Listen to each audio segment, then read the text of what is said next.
va commencer le chapitre 1, propriétés physiques des sols du cours Construction 1, établi par Slimani Mohamed pour licence de département architecture, année universitaire 2023-2024.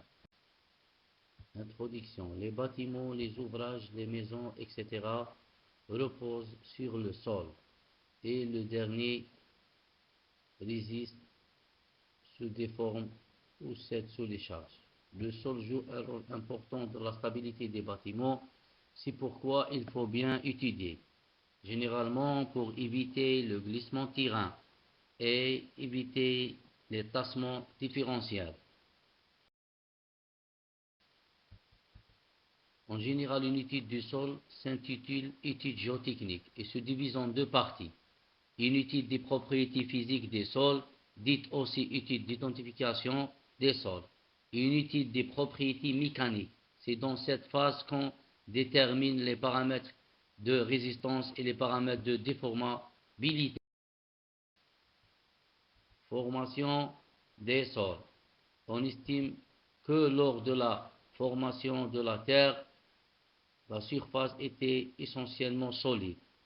C'est le climat qui a conduit à son altération. C'est à partir de ça que les sols et les roches se sont formés. Les sols et les roches se sont formés. Les matériaux subissent que l'altération mécanique sont résistent inchangés. Ceux ayant subi des altérations mécaniques et physiques. Sol et roche. Pour les géologues, sol et roche, c'est la même chose. Ça veut dire en géologie, on considère le sol ou roche la même. Pour les géotechniciens, c'est différent. Ça veut dire en génie civil, en architecture, dans la mécanique des sols. Roche, c'est les éléments constitutifs fortement liés entre eux. C'est un matériau rigide, solide. Sol, les éléments constitutifs faiblement liés entre eux. Éléments constitutifs des sols. De le cas général, les sols sont constitués de trois phases. Ça veut dire grain solide, l'air et l'eau. On peut trouver dans certains cas particuliers de la matière organique ou des liquides autres que l'eau.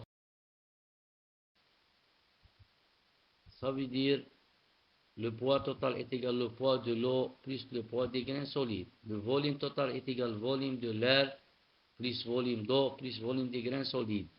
Volume d'air plus volume de l'eau est égal au vide. Échantillon et carottage. On va utiliser la carottage mécanique ou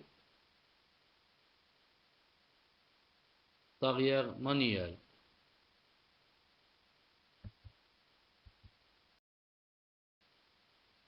Paramètres adimensionnels.